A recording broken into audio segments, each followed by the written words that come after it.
शेतावरती छान जगण्यासाठी काही झाडं आवश्यक असतात. त्या झाडांमध्ये चांदडा म्हणून एक झाड आहे. आता हे झाड आहे, हे पान आहे त्याचं. या पानांवरती आपल्याला नाश्ता करता येतो. हे जे पानाचं देठ आहे हे थोडंसं ऑफ सेंटर आहे. ते असं पकडून आपण नाश्त्याला वापरू शकतो. याच्यावर नाश्ता केला, हे पान देठ तोडलं इथे आणि याच्यावरती नाश्ता खाल्ला. हे जे पान आहे, ह्या पानातला रस त्या गरम अन्नामध्ये उतरल्यानंतर त्यांना अजून पौष्टिक होतं.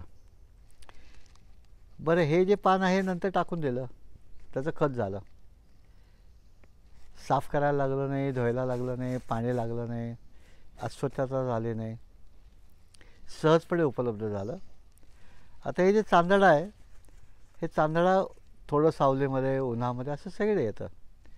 खूप वेगाने वाढतं आणि वेगाने वाढत असताना याचे जे फांदे आहेत ते सरळ फांदे येतात बऱ्यापैकी. त्याच्यातली गंमत अजून अशी आहे की ते वजनाला हलके असतात आणि खूप चिवट असतात. तसे पूर्वी ज्या कौलारू घरं असायची, ते कौलं लावायच्या खाली एक सांगाडा बनवायला लागायचा, फ्रेम. तर तेवढं वरती लाकूड नेलं, मग ते लाकडाचं वजन असतं, मग ते घराच्या वरती वजन येतं. तर वरचं लाकूड हलकं पाहिजे पण चिवटही पाहिजे.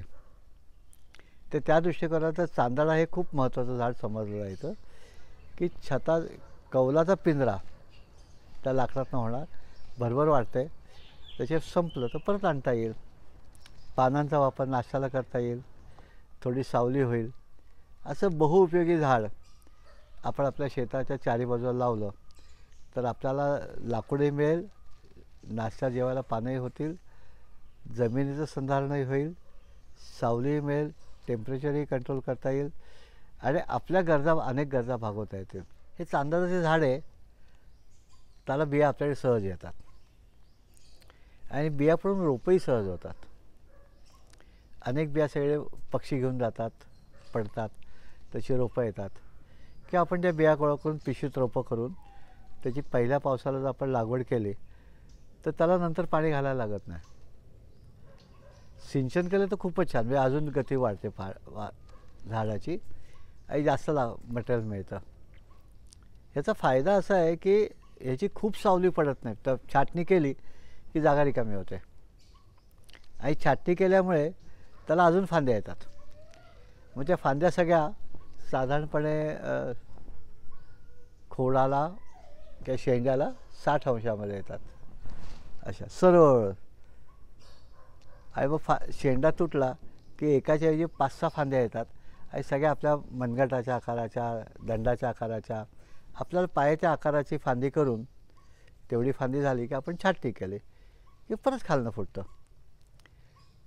आमचा अनुभव असा आहे की ह्याचं खोड जे मोठं झालं ते जर आपण तोडून जमिनीमध्ये टाकलं तर जमिनीची सुपीकता वाढते आणि साधारणपणे 2 ते 3 वर्षात ते झाड पूर्ण कुजतं आणि हाताने त्याचा चुरा होतो. आणि तेवढं सेंद्रिय घटक मातीमध्ये गेला की मातीमधल्या बुरशी आणि जीवाणू वाढतात. त्याचे जमिनीचं सेंद्रिय कर्म वाढवायला चांदण्यासारखं झाड खूप उपयुक्त ठरतं. कुठलं पक्षी वगैरे घरटं असं काही आहे निरीक्षण?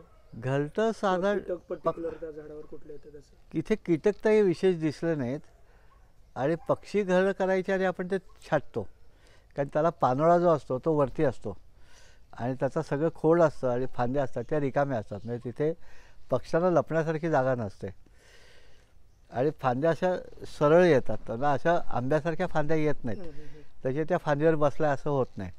त्याचे घरटं करण्याच्या दृष्टिकोनातून हे काही तेवढं मला उपयुक्त दिसलं नाही की तिथे खूप काही घरटे मला कधी दिसले नाहीत. त्याचे घरट्याच्या दृष्टिकोनातून नाही, पण आपलं कुंपणाचे खांब करण्याच्या दृष्टिकोनातून, एखादी शेड करायची त्याच्या दृष्टिकोनातून हे खूप उपयुक्त झाड आहे. तर असं चांदडा जरूर लावावं, छान उपयुक्त झाड आहे.